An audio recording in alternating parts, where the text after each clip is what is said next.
Welcome po mga kabukid. Ito po, andito na naman po tayo. Medyo galing po kasi kami ng Maynila, kaya ito medyo ito pa lang po ang ating vlog. Pakikita ko po sa inyo kung paano atubigan po itong sibuyasan natin. Ito po, medyo tuyo na po yung lupa. Ayan po. Siguro po mga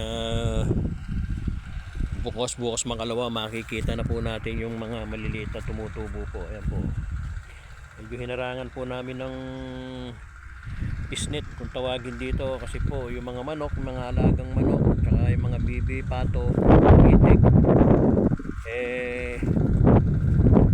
baka pumunta po dito at kain yung ating mga manok. Sayang naman po kung kay lang po ng mga itik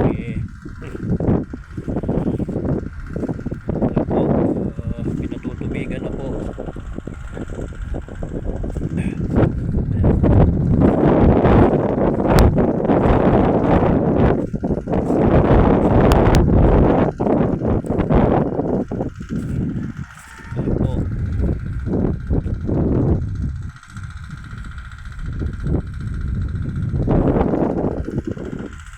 Bali po 1 hectare po itong sinubuyasan na to, itong pwesto na po ito. Yan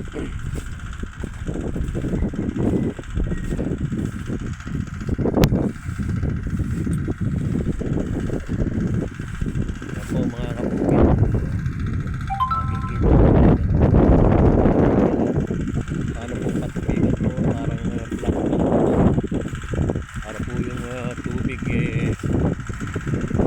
yung kanal, kaya po may mga kanal po ito kasi po yung medyo pupunin pa po ng tubig. Pagka napuno na, tsaka po pakakawalan at ililipat naman puro sa kabila. Ito po, makikita nyo po yung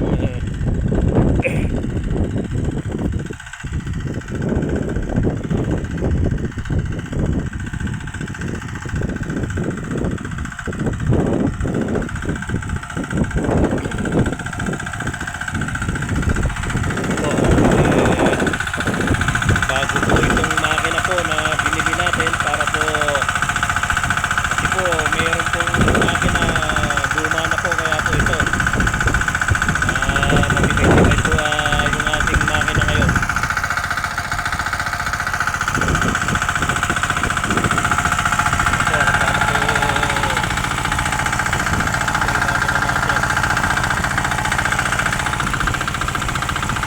Normal po, hindi po nila masyadong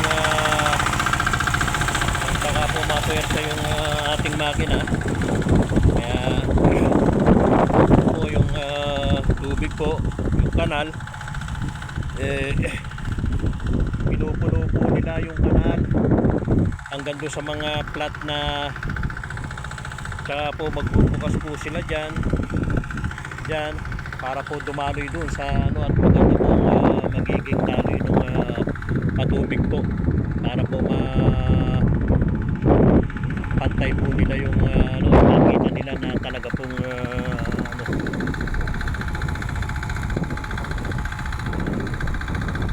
ayan po, ganun po.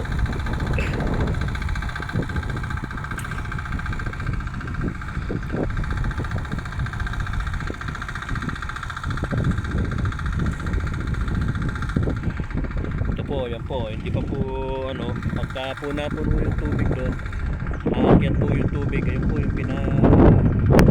kanal po nagsimula.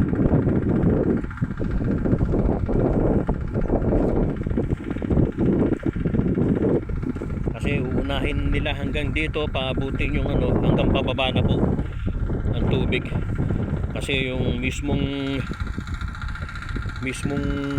dun po sa tinapatan po nung makina, doon po ang tubig talaga, hanggang sa paakyatin po yung tubig dito.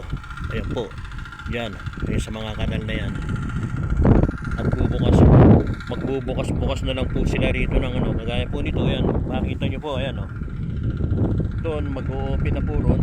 Ito wala pa pong tubig. Pagka mapuno na po yung tubig dito at matubigan niya na po yan, makikita nyo po yung tubig puro no, sa kabila. Yun po ay tapos na. Ayan po. Ayun dito. Ayan.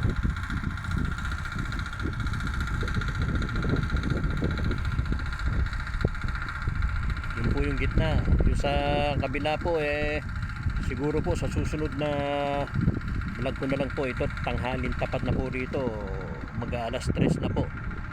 Ayan po yung mais-puro natin doon sa kabila. Medyo nagbakasyon po kasi tayo sa Maynila ilang araw, kaya po hindi tayo nakapag video para po sana makita nyo yung ito po, itong ano na po, pagka mga ilang araw po makikita nyo na po yung mga tumubong mga maliliit. Ito may mga lumalabas na rin po, kaso po hindi natin makita dahil po sobrang liliit pa po. Kumbaga sa ano po, yung buto niya parang pumuputok pa lang po ang buto niya. Ayan po yung aking bayaw, siya po ang nagpapatubig po rito sa aming sibuyasan. Ayan po.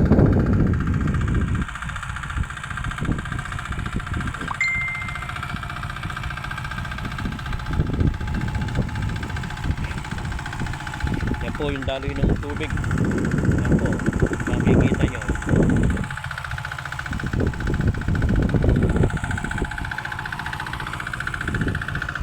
Sige po mga kabukid, hanggang dito na lang po. Sana po ay nasa magandang kalagayan po tayo lahat. Sige po mga kabukid, salamat po.